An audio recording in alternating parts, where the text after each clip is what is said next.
there, how are you doing? My name is Angel, and I like all things that are mysterious, right? Kind of like how that just fell after it was just sitting there for as long as it had been. But anyways, um, I have been known to like to shoot on location when things happen, right? Like, whatever it is. I'm currently not at said location. I'm currently down the street out of respect for the people that currently live in that house. Okay? Because first things first, I'm never gonna do anything to be disrespectful to somebody that lives in a house where something really, really bad happened or ask them any questions about it. Whatever. Anyways, um, let's get into what I'm talking about because I sound like I'm rambling right now. Anyways, I am talking about the story of Rosemary Peterson, and it's an unsolved mystery that has been going on now for like 40 years. This was actually published on the Haunted Rockford website, and this is actually Kathy Crisall's post. But here's what, and she always does such good work, so I'd rather use her story over the other stories because she tends to add whatever she can find to the stories, which makes them better, right? So anyways, the two young girls that lived at 3013 Edelweiss and Rockford were getting ready for bed around 11:30 on the night of December 4th, 1979. They lived in a duplex that was a mirror image of their neighbor's place, and they heard strange noises coming from the bedroom of the adjoining apartment. The girls would later describe the sounds as loud thumping and muffled screaming. At first they were curious, but that quickly turned to fear and concern. The girls knew the young couple that lived next door. They noticed that 23-year-old Rosemary's car was parked in its usual spot.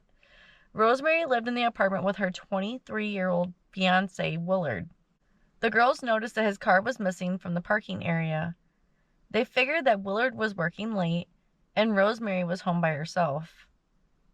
The two girls were concerned enough to go around to the front of Rosemary's apartment and knock on the door.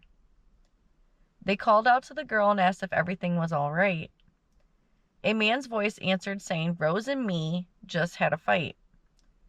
The girls assumed that Willard must be home after all and returned to their apartment. They were even more startled a few minutes later when they heard Rosemary shouting for help and asking them to call the police. The girls didn't phone the police but raced around to the front of the building. They found the front door unlocked and entered the apartment. What they saw in the bedroom was too horrible for them to comprehend. Rosemary was on her bed with one arm tied to the bedpost with a necktie. Part of her clothing had been removed, and the girls could see that she had been stabbed numerous times. One hand was almost completely severed from the wrist. I almost forgot about that detail. A machete and 4 steak knives were left on the floor. When they arrived, even the seasoned police officers were stunned by the brutality of the attack on Rosemary.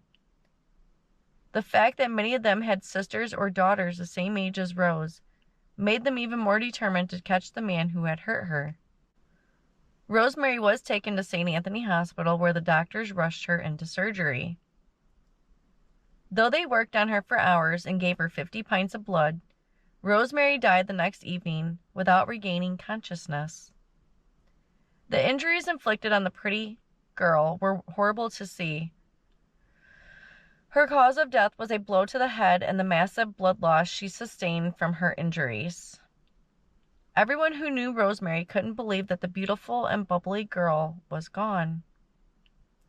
It was even harder for them to understand the motive of the vicious attack. Since the door showed no signs of forced entry, the police theorized that Rosemary knew her attacker and let them inside. Her friends and family were adamant that Rosemary would not have opened the door to a stranger. The police worked diligently to solve the case. The only clues they had were the murder weapons and a pair of blood-soaked gloves. A pair of blood-soaked pair of gloves. Okay, so anyways, I don't think she had to put pair of in there twice. That threw me for a loop. But anyways, every detective on the force was assigned to work the homicide, and by the end of the first week, more than 50 interviews had been conducted. They started the investigation by taking a closer look at her fiancé, Willard. Willard's co-workers stated that he had been at work the entire time. The police also spoke to dozens of Rosemary's co-workers, both at her current job and her former one at the Belvedere Chrysler plant. No one they questioned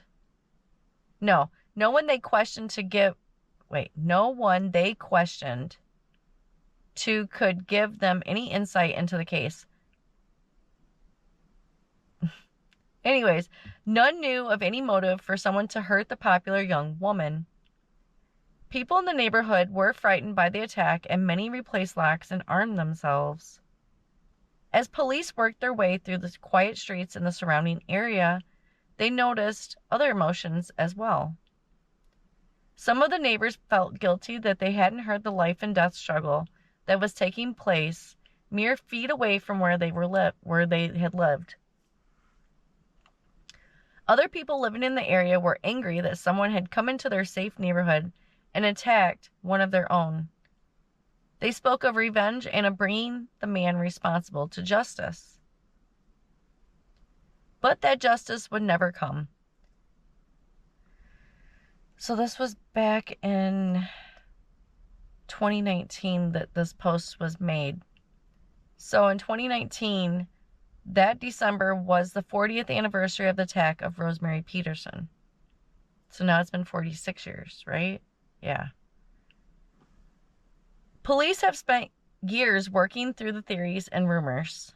They have followed every lead and talked to hundreds of people. In the beginning, the authorities thought they would solve it quickly.